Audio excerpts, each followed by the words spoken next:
तो यहाँ पर जो प्रश्न लिए हुए हैं वो लिए हुए हैं मैंने साइंस के जूनियर लेवल के। लेकिन भाई ध्यान रखो, कोई भी आपका साइंस जिसमें साइंस आ रही है वहाँ पे ये क्वेश्चन बहुत ज़्यादा इंपॉर्टेंट होने वाले हैं।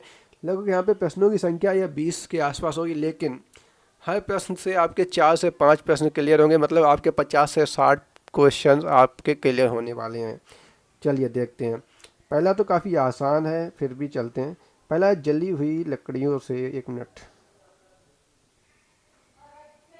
ओके।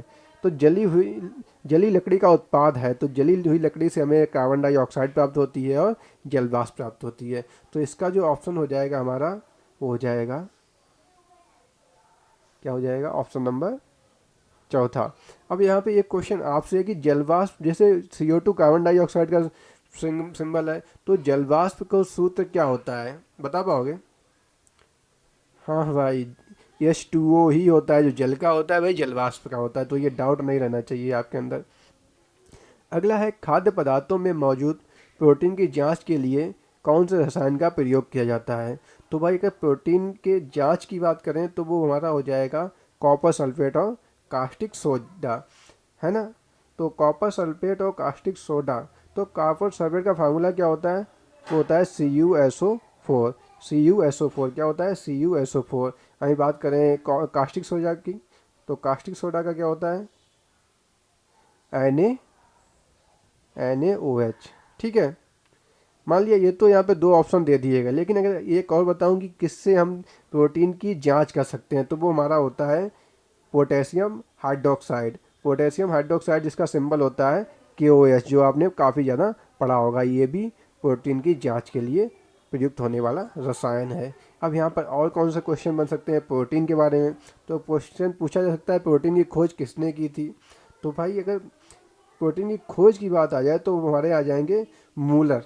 मूलर साहब जी थे, मूलर नामक वैज्ञानिक थे, इन्होंने ही प्रोटीन की खोज की थी। तो भाई इंपॉर्टेंट चीज़ें हैं जो आपके लिए काम आ सकती हैं। भाई अगर पूछ लिया जाए कब की थी, तो भाई और अच्छी बात है, ये की थी 1838 में। कब की थी? 1838 में। तो 1838 में मूलर नामक वैज्ञानिक ने प्रोटीन की खोज की थी, है ना। ये प्रोटीन किस लिए सहायक होती है? तो हमारे शरीर की वृद्धि के लिए प्रोटीन एक बहुत सहायक, मतलब सहायक होती है ना। अब बात करें प्रोटीन हमारे शरीर का कुछ मतलब कितने परसेंट हिस्सा है, तो 15% भाग हमारे शरीर में प्रोटीन का ही बना हुआ है। मतलब यहाँ पे कहें प्रोटीन हमारे शरीर की 15% होती है। ठीक है, तो काफ़ी चीज़ें मतलब डीप में चलने की कोशिश कर रहा हूँ। अगला है निम्नलिखित में से कौन सी पेट्रोलियम का उत्पाद नहीं है? तो ये पेट्रोलियम का उत्पाद नहीं है, बात समझ रहे हो? तो ये ध्यान रखो, इम्पॉर्टेंट क्वेश्चन है बहुत ज़्यादा, है ना। तो पहला जो ऑप्शन है CNG, तो ऑप्शन तो यही सही है, लेकिन ये आपको ये वाले भी ऑप्शन याद होने चाहिए। ठीक है, पैराफिन, कैरोसिन, बिटुमिन, क्वेश्चन बहुत ज़्यादा आता है, तो किसी भी तरह से घुमा के पूछ ले, अगर पूछ ले कौन कौन से उत्पाद हैं, तो भी आपको पता होने चाहिए। अब बात करेंगे CNG। तो जो CNG होती है, इसकी फुल फॉर्म क्या होती है? बिल्कुल सही, आपको पता है, हम समझ गए। लेकिन इसको हिंदी में क्या कहते हैं? ठीक, तो उसको बोलते हैं, इंग्लिश में बोलते हैं कंप्रेस्ड नेचुरल गैस, और हिंदी में बोलते हैं संपीड़ित प्राकृतिक गैस। नेचुरल को प्राकृतिक गैस में, गैस को गैस, कंप्रेस्ड को संपीड़ित। ठीक है। अगला बात करेंगे इसमें कौन कौन सी गैसें होती हैं CNG में। CNG में कौन कौन सी गैसें होती हैं? तो CNG में हमारी जो होती है मुख्यतः मीथेन और कुछ मात्रा में एथेन भी होती है। ठीक है, तो क्या क्या? मीथेन, मीथेन और एथेन। राइटिंग थोड़ी सी अच्छी है, लेकिन यहाँ पर टच पैड नहीं है ना। सिंपल मैं इसी तरह से कर रहा हूँ, तो टच पैड आप लोगों को सहयोग रहा तो बहुत जल्द इसमें ऐड हो जाएगा, है ना। तो प्राकृतिक वो CNG किसकी बनी होती है? मीथेन और एथेन की। और इसका उपयोग कहाँ पे होता है अगर पूछा जाए CNG का, तो CNG का उपयोग तो आपको पता ही होगा कहाँ पे होता है। हाँ, वाहनों को चलाने में प्रयोग किया जाता है। क्यों चलाया जाता है? क्योंकि जो CNG होती है उससे वाहन बहुत सस्ते चलते हैं। अगर पेट्रोल से या डीजल, पेट्रोल से चलाते हैं, एक कार को पेट्रोल से चलाते हैं, तो अगर वो 10 का एवरेज दे रही, 10 नहीं, तो वो 6 रुपये प्रति किलोमीटर के हिसाब से चल रही है ना। लेकिन अगर हम CNG से चलाएंगे तो 2 रुपये प्रति किलोमीटर के हिसाब से, तो काफ़ी अंतर आ रहा है। जितने पैसे में तुम पेट्रोल मतलब CNG से 100 किलोमीटर चले जाओगे, उतने से इसमें कुछ नहीं जा 25 किलोमीटर जा पाओगे पेट्रोल से, है ना। तो सीएनजी सस्ती होती है इसलिए इसका उपयोग किया जाता है, और ये थोड़ी अच्छी भी होती है नेचर के लिए, है ना। अगला प्रश्न देखते हैं, सांस लेने के लिए गोताखोर निम्नलिखित में से कौन से गैस का उपयोग करते हैं या कौन से गैस का मिश्रण का उपयोग करते हैं। तो भाई इस क्वेश्चन में एक चीज़ तो पता होनी चाहिए कि ऑक्सीजन तो होनी ही होनी है, लेकिन ऑक्सीजन तो हमारे 3 ऑप्शन में है, लेकिन तो इसका जो आंसर होगा वो होगा हमारा ऑप्शन नंबर डी, ऑक्सीजन एवं हीलियम, है ना। ठीक है, तो यहाँ पर हम ले लेते हैं कुछ और चीज़ें जो आपको इससे संबंधित पता होनी चाहिए। श्वास लेने के लिए क्या क्या करते हैं, तो देखो ऑक्सीजन से संबंधित क्वेश्चन तो ये हो जाएगा कि जहाँ पे भी कहीं भी अगर आग की ज़रूरत है, मतलब जहाँ भी आग जलेगी तो वहाँ पे ऑक्सीजन होनी बहुत ज़रूरी है ना। तो अगर ऑक्सीजन के फार्मूले की बात करें तो O2 होता है ऑक्सीजन का फार्मूला, है ना।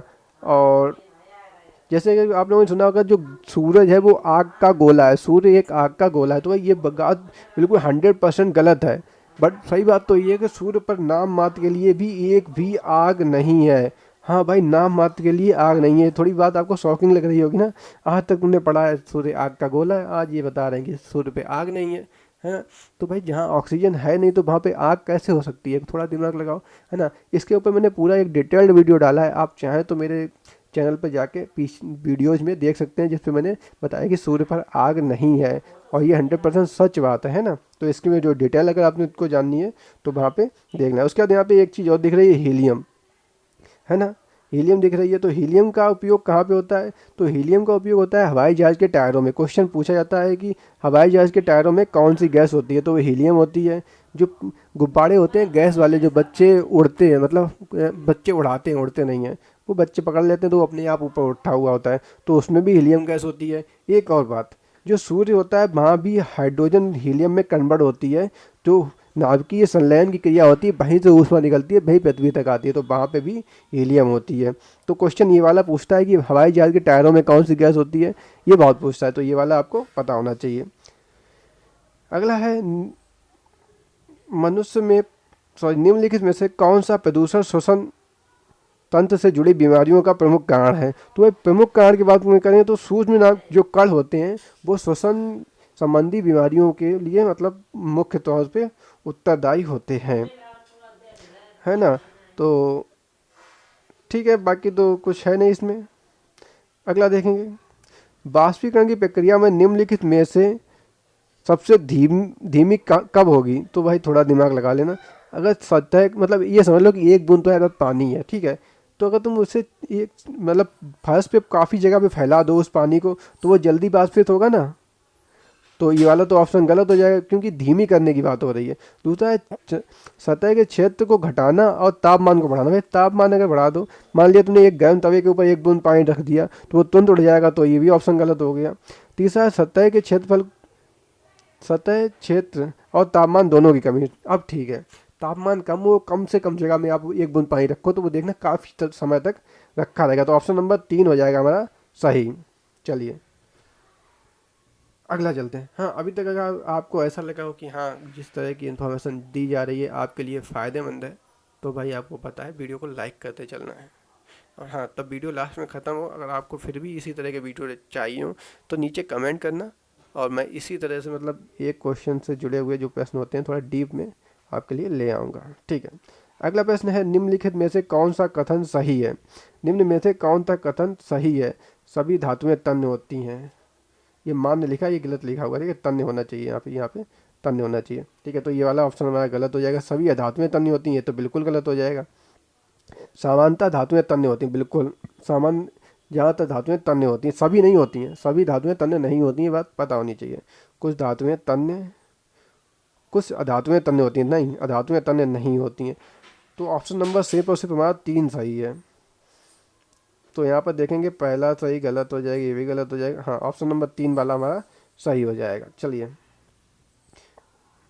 अगला है, मनुष्य में पेशियों की संख्या कितनी होती है। तो भाई थोड़ी सी बातें जान लो, अब तो क्वेश्चन अच्छा आ गया है। तो पेशियों की संख्या होती है 24, है ना।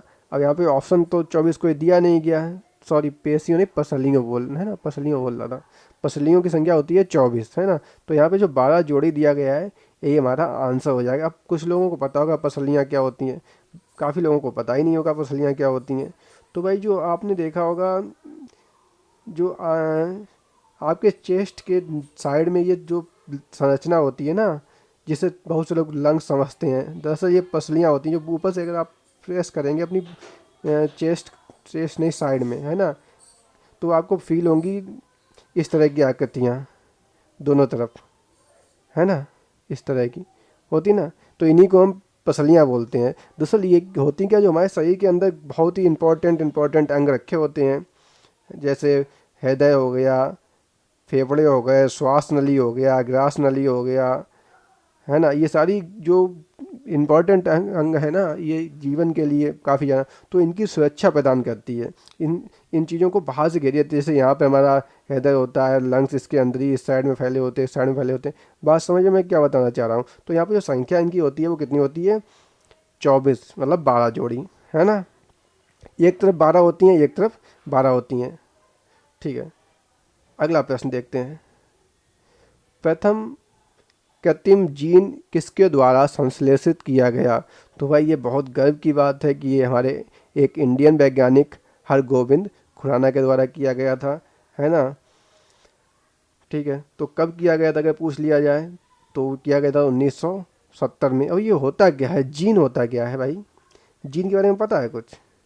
भाई ये जीन जो होता है वो आनुवांशिक गुणों का वाहक होता है, ये डीएनए में पाया जाता है। बात समझ में आ गई, ये तो आपने काफ़ी बार पढ़ा होगा ना। तो इसकी सर्वप्रथम खोज किसने की थी, वो हमारे इंडियन वैज्ञानिक थे। कौन थे वो वैज्ञानिक, कौन थे वो, हरगोविंद खुराना साहब। कब की थी, 1970 में। ओके, अगला देखेंगे, कवकों में संचित ऊर्जा होती है। तो भाई कवकों में संचित ऊर्जा होती है ग्लाइकोजन। ऑप्शन नंबर ए हो जाएगा सही, इसमें तो कुछ है ही नहीं। निम्नलिखित में से कौन सा मुक्त जीवित नाइट्रोजन फिक्सिंग बैक्टीरिया है। तो इसका जो हमारा आंसर होना चाहिए वो होना चाहिए एजोटोबैक्टर, ऑप्शन नंबर 3। अगला है लीची फल के खाने योग्य भाग। काफ़ी सरल था क्वेश्चन पूछ दिया ना, जिनको आता है उनके लिए। तुम लोग तो लीची खाते होगे ना, तो लीची कहाँ के, पहली बात तो बताओ ये कहाँ का फल है। तो लीची जो है वो हमारा, लीची से चीनी समझ में आ रहा है, लीची चीनी, तो भाई ये चीन का है ना, मुख्यतः ये चीन का है। और इसका जो खाने योग्य भाग होता है वो हमारा होता है एलिस, वो एरिल, ठीक है, ऑप्शन नंबर डी हो जाएगा सही। और इससे संबंधित कुछ कुछ नहीं है इससे संबंधित। सभी शरीर की आपातकालीन ग्रंथि कौन सी है। तो भाई शरीर की आपातकालीन ग्रंथि की बात करें तो ये हमारी एड्रिनल ग्रंथि है, ऑप्शन नंबर 3 हो जाएगा सही, है ना। इसे हम अगर कहें तो इसे अधिवृक्क भी बोलते हैं।